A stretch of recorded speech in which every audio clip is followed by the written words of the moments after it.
Oke, baik. Assalamualaikum warahmatullahi wabarakatuh. Bismillahirrahmanirrahim. Apa kabar para mahasiswa semua? Selamat datang di kelas agama Hindu atau Hinduisme pada Prodi Studi Agama-Agama Fakultas Usuluddin dan Pemikiran Islam UIN Sunan Kalijaga, Yogyakarta. Pada pertemuan hari ini kita akan menjelaskan, kita akan belajar, kita akan mencoba untuk menganalisis agama Hindu dari sudut pandang historis, kemudian dari sudut pandang definisinya dan juga konteks yang melatar belakanginya. Oke, pertama kita akan membahas tentang apa itu pengertian dari agama Hindu. Kalau kita berbicara tentang agama Hindu, itu berbeda dengan agama-agama Abrahamik, ya, agama Abrahamik seperti Islam, kemudian Kristen dan Yahudi, yaitu sangat mempunyai ajaran-ajaran dan juga doktrin-doktrin yang sangat ketat. Kata kunci utama di dalam agama Hindu adalah adanya keragaman, ya. Jadi umat Hindu tidak memiliki kitab suci tunggal yang mengkodifikasi keyakinan inti mereka, juga tidak memiliki badan aturan yang menetapkan standar praktek keagamaannya. Ya. Sebaliknya, umat Hindu mengakui keragaman yang sangat besar dalam agama mereka. Misalnya di India, orang bisa menemukan perbedaan regional yang tak terhitung banyaknya. Dan mungkin dalam beberapa daerah di luar negeri, misalnya di Amerika, agama Hindu itu mempunyai keragaman yang juga sangat-sangat kompleks, ya. Keragaman itu bisa terlihat dalam berbagai banyak aspek, misalnya dari aspek asketisme spiritual, ada yang mungkin sangat ekstrim, kemudian veneration, pengabdian pribadi, hingga konsep tentang dewa dewi yang juga sangat beragam, termasuk filsafat-filsafat yang abstrak, misalnya mengenai metafisika, kemudian kesatuan di balik dunia material, hingga pemujaan-pemujaan kepada statu atau patung gambar yang itu dipercaya merepresentasikan dewa-dewi, ya. Ada representasi yang khas, ya, beberapa sarjana mengibaratkan atau mengilustrasikan keragaman di dalam agama Hindu itu sebagai dengan pohon banyan, ya.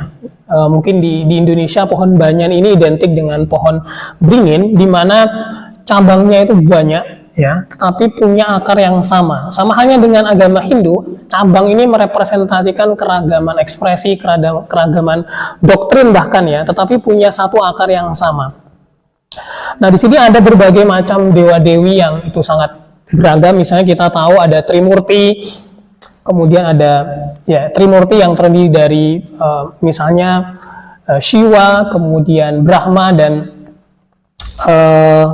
Wisnu, ya, dan banyak dewa-dewi lainnya. Kemudian ritual, ya, praktek ritual keagamaan yang juga sangat-sangat beragam dan kompleks. Kitab sucinya juga banyak, ada banyak sekali kitab Weda yang kita tahu Weda, ya, cuman Weda itu adalah kitab, jadi nama Weda itu adalah nama yang nama kitab Hindu yang itu memayungi berbagai macam kitab-kitab rinciannya, ya, dan di sana menggunakan bahasa Sanskerta atau Sanskrit sebagai lingua franca atau bahasa resmi yang digunakan oleh agama Hindu. Nah, nama agama Hindu sendiri sebenarnya cukup baru. Jadi kata Hinduisme itu sebenarnya nama yang cukup baru. Nah, di sini kita bisa menjelaskan atau bisa menganalisis dari mana sebenarnya nama agama Hindu ini muncul, ya. Nama agama Hindu ini sebenarnya tidak diciptakan atau tidak dibuat oleh penganut agama Hindu sendiri, tapi diciptakan oleh pihak kolonial, ya, di mana India pada waktu itu sebelum abad 19 itu dijajah oleh Inggris, dan ketika Inggris datang ke India itu menemukan berbagai macam praktek keagamaan, lalu di situ dia menamai orang-orang yang melakukan praktek keagamaan itu dengan sebutan Hinduisme, Hinduism, ya. Sebaliknya, umat Hindu justru pada mulanya menyebut ajaran dan praktek keagamaan mereka dengan Sanatana Dharma. Jadi orang Hindu sendiri menyebut dirinya dengan Sanatana Dharma atau kebenaran yang abadi. Nah, bahkan orang Persia kuno menggunakan sebutan Hindu untuk menyebut mereka atau orang-orang yang tinggal di wilayah timur, yakni mereka yang tinggal di sepanjang tepi sungai Indus. Ya, jadi orang Persia tidak bermaksud untuk mengidentifikasi agama orang-orang di India, tetapi istilah Hindu digunakan oleh orang Persia untuk merujuk pada letak geografis. Nah, hubungan antara kolonialisme dengan Hindu ini menarik kalau kita diskusikan dari sudut pandang orientalisme ya. Nanti teman-teman di sini silakan baca bukunya Richard King misalnya ya. Judulnya adalah Orientalism and Religion. Kemudian bagaimana agama itu juga dipengaruhi oleh kolonialisme. Ini buku yang sangat bagus, saya rekomendasikan untuk dibaca oleh mahasiswa. Termasuk juga bukunya Edward Said, Orientalism. Kemudian buku yang ditulis oleh Wilfred Cantwell Smith, judulnya The Meaning and End of Religion. Jadi bagaimana agama di sini mengalami reifikasi, ya, mengalami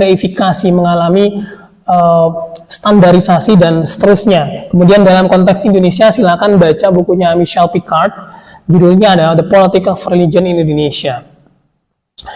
Oke, teman-teman, langsung saja kita akan juga membahas tentang asal-usul atau sejarah dari agama ini. Berbeda dengan agama Abrahamik, agama Hindu tidak punya pendiri. Jadi jangan ditanya siapa yang mendirikan agama Hindu, kita tidak tahu siapa yang mendirikannya. Beda dengan Islam, mungkin didirikan oleh Nabi Muhammad, dan Kristen dan Yahudi itu punya pendirinya sendiri-sendiri. Agama Hindu mungkin diperkirakan muncul pada pertengahan milenium kedua sebelum Masehi di lembah Indus, daerah subur yang dialiri oleh 5 anak sungai Indus.